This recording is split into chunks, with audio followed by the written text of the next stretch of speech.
It's time, people, or at least preview time, to head down those country roads where I belong, West Virginia. Mountaineers 6-4 overall, 4-4 in the mighty Big 12. Right, guys, we'll preview West Virginia's season next. Boomer Sooner 1982. Don't go away!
To my show, everybody.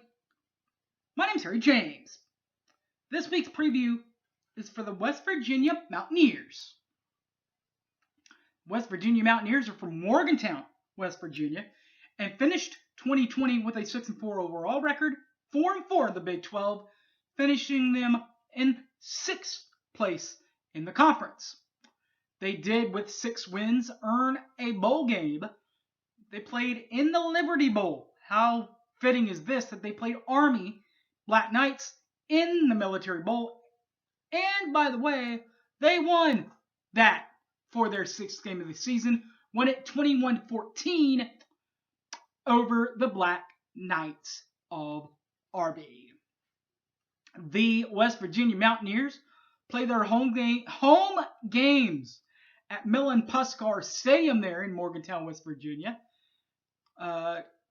Their coach, Neil Brown, 3rd season at WVU,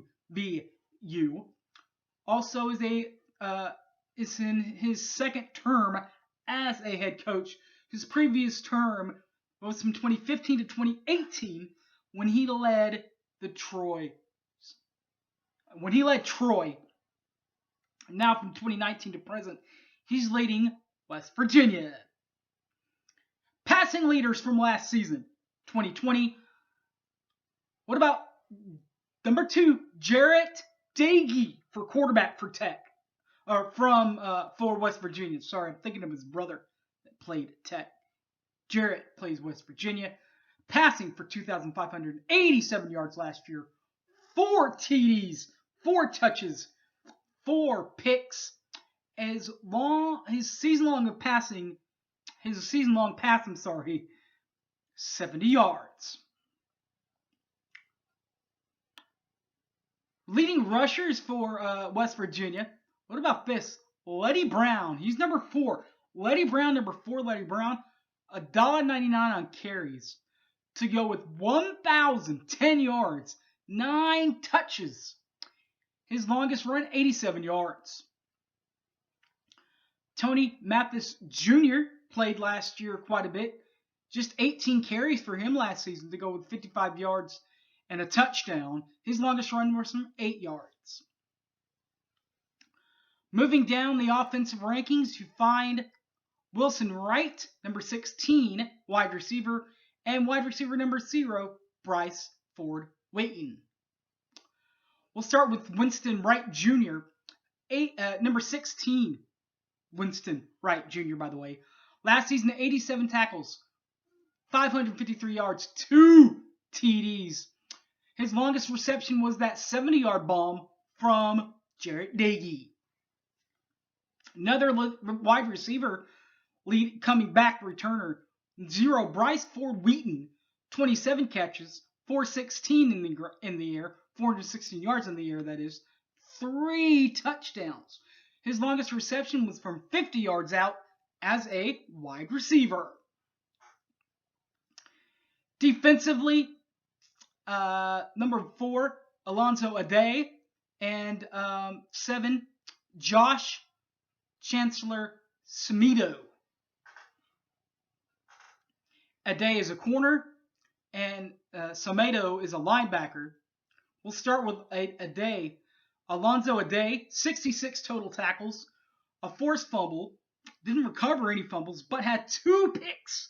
That's interceptions for you other guys. That is from his corner position. 7, he wears number 4. That's Alonzo Ade. Also number 7, Josh Chandler Samuda led the team in tackles. Just 2 less with 64 tackles. Did have a forced fumble. Did not have a fumble recovered. Did have a pick. And he's the linebacker. So we've won over offense. We've gone over defense.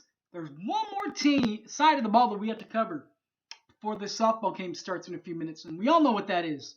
The specialists and the special teams. We'll start on the punting side. That, at least for West Virginia at least, belongs to 46, Tyler Sumter. Sumter, 37, its punts last year to average 40.5 in average. 2 touchbacks. 16 balls landed within the 20-yard line. And a long punt of 56 yards. So that's punting. And finally, the kicker. The kicker. The most important position on the field for some people, in some people's eyes. That's 30, Evan Stanley. Just 6 of 9 last season to go for a 66.7% winning clip, or percentage clip in made field goals, but did have a season-long 45-yard kick. That was his longest kick of the season last year. So that's it for the preview part of it. There is some OU part of it, though, guys. Got a couple more months. This softball team that's going to kick off here in about 15 minutes can really keep you entertained, but that's for only so long. After the World Series, there's a little bit of a break between that and football season. Well, what if you need some OU time to kind of think about it? Gotcha! This right here. Brady Trantham, Keegan Renault, the Inside OU podcast, they got you covered. They do a great job on this podcast. Just head into your podcast settings and look for Inside OU. You'll find it that simple. Click subscribe. You'll get it every Thursday. They do their Thursday podcast, by the way, from the Vanessa House, usually out in OKC. If you live here in the area, you can go check them out at Vanessa House. This one, though, not done at Vanessa House. This is a different one. This is their Patreon page. Your Patreon, go onto your Patreon side of it. Look for Through the Keyhole. Really, really, really, really good stuff here.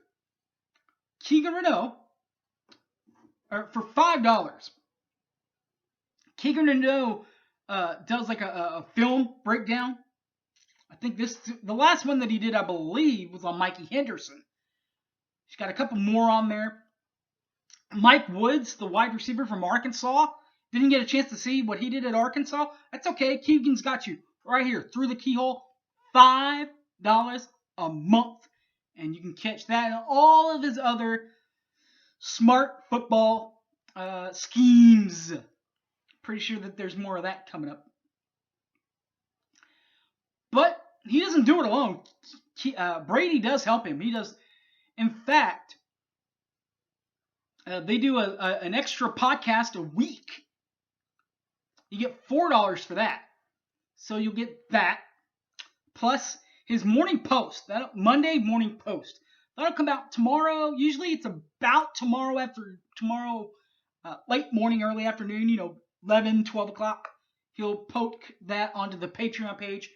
You can type in whatever you want, your answer to the question of the week, and they'll review those on the Patreon podcast that are usually done Tuesdays. Also, by the way, to go with the Tuesday podcasts, during the week. They also do a post-game podcast during the football season. Now, they don't do that now, obviously, since there's not football quite yet. But this is what they're doing instead. It's a really cool idea. They are interviewing football fans. OU football fans specifically, not just college football fans. OU college football fans. If you'd like to be part of that chain, part of that podcast, just look up Brady at Brady Does Sports, and they can hook you. He can hook you up with a time, and he'll do all that for you. It's not that hard, fellas. So they want to get to know you. You get to know them. That's how this podcast is done. Really cool stuff there by Brady and Keegan. All right, guys, that will just about do it for the West Virginia preview show. Gotta go get ready for this to watch this softball game against Wichita State. Oklahoma just has to win one game. They do not have to win both. If they win just one, they're in, baby. But the Shockers have to shock the Sooners twice. All right, guys, that game, I believe, is going to be on ESPN.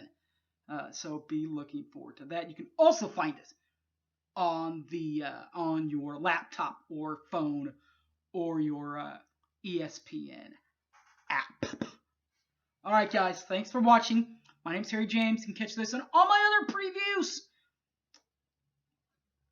right here, Boomer Sooner 1982 on the YouTube podcast, also Facebook Harry James Taylor, or on the Twitter machine at Hype Man Harry. All right, guys, thanks for watching. Next week, Kansas State. That's all you got to say on that. They beat us, by the way, the last 2 times. Can Oklahoma change the numbers? I don't know that yet, though. But we'll preview Kansas State. We'll do that next week, guys. Till then, my name's Harry James. I'm out of here. Peace.